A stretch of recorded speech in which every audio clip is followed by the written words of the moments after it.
Актриса озвучки Венти держала в курсе свою аудиторию в ТикТоке, там, да, когда будет озвучка, когда она появится и так далее. Прям, ну, она была прям очень вовлечена в процесс. Актер озвучки главного персонажа в Геншине, ГГшечки нашего Итера, да, Зак, вернется только в версии 5.8. А знаете почему?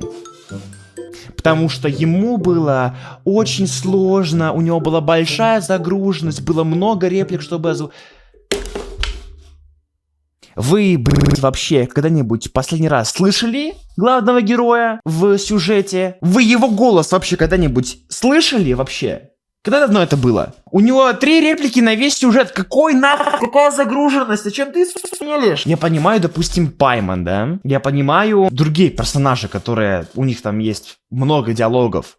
Тоже Венти, например. Я не могу, я вернусь только в 5.8, потому что у меня слишком большая загруженность, очень много реплик надо озвучить.